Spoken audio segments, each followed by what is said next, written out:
The new season. Know. Oh, thank you. Thank you. Nice to meet you, Alex. I can't believe I came to New York and you're in LA. Yes, yes. You'll have to come visit us soon and bring food, hopefully. I will bring you some butter. Yeah. So let's start with that. Is there such a thing as too much butter? Well, apparently not. In the pomme puree in Paris, I mean, it was fun to see you show off your Spanish-speaking skills in season 1, and then your French-speaking skills in season 2. Yeah. How did this experience change you as a cook, and how did it change you as a person? Well, like I said, I have such close ties with France, and it's so much easier when you speak the language to navigate a country. But the easiest barrier to overcome for any country is food. And so I love to eat. And I always say, if you want to know about The interview starts off exciting as Eva Longoria talks about her love for French food. One of the biggest topics is butter. French chefs use huge amounts of it without holding back, showing how bold French cooking can be. But there's an interesting twist. In southern France, cooks use olive oil instead of butter.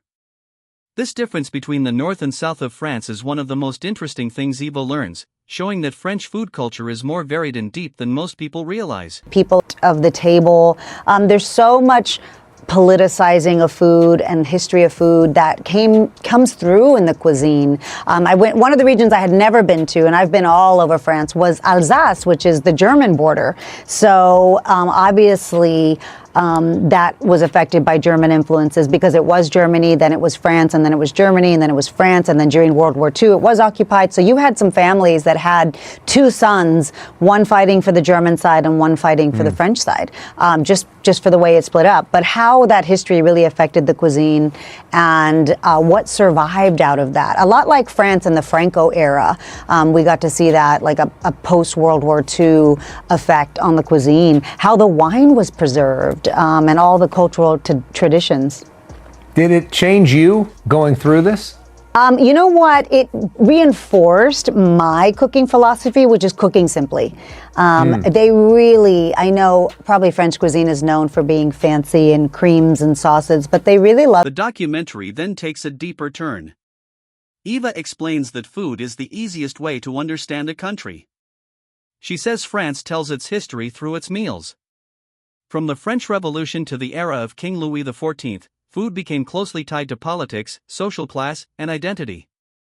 Things get more emotional when she talks about Alsace, a region caught between France and Germany during wartime. Families were split between opposing sides of the war. Those difficult historical events left a lasting mark on the food, wine, and traditions that have been passed down through generations. Simplicity of letting the product shine. And because they have great product, I mean, the butter from Brittany and the seafood, from Brittany. And of course, a lot of us get to learn them now too when we watch you. Your mouth will water. You're going to start planning your trip there to not just Paris. We did the Paris episode. It's amazing. But all of the smaller regions and these tiny little towns, you're going to really start planning a trip and really start exploring once you see this show. Well, help us plan. So if there was like one place that we got to check out after you've been there, where do we go? How do we do a dream day in France? Yeah, you got to go to Saint-Malo in Brittany and Concalves, which is the city of oysters. I mean, the oysters come right out of the water. You crack it open, you shuck it open yourself, and you eat it fresh out of the water. It's so good. The blue lobster from the Atlantic in the north it's the only place you can do this beautiful blue lobster. And I would say Alsace. There's amazing Rieslings there that. This is the moment where Eva's view on cooking really changes. She admits that before this trip, she, like many people, thought French food was too fancy and full of heavy sauces. But what surprised her most was how simple it actually is.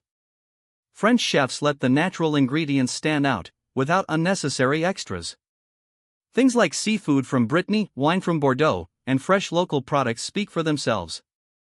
Eva says the real secret isn't complicated cooking, it's skill and technique. She leaves France with new cooking methods that she plans to use in her own kitchen. Not your typical German influence. They're not sweet. They're a little drier. A great sausage in Alsace, obviously from the German influence. Obviously, Provence, the Niçoise salad comes from Nice. They're very specific about what goes in it, but if you're in Nice and you actually can order that salad, it is iconic. And so, yeah, you got to get off the beaten path. Do you speak any other languages? I'm done. I'm done. That's all I can search for. English, Spanish, and French. And I don't know where I'm going next, but language will be a barrier next time. Yeah, well, there's plenty in English that we should do a series too.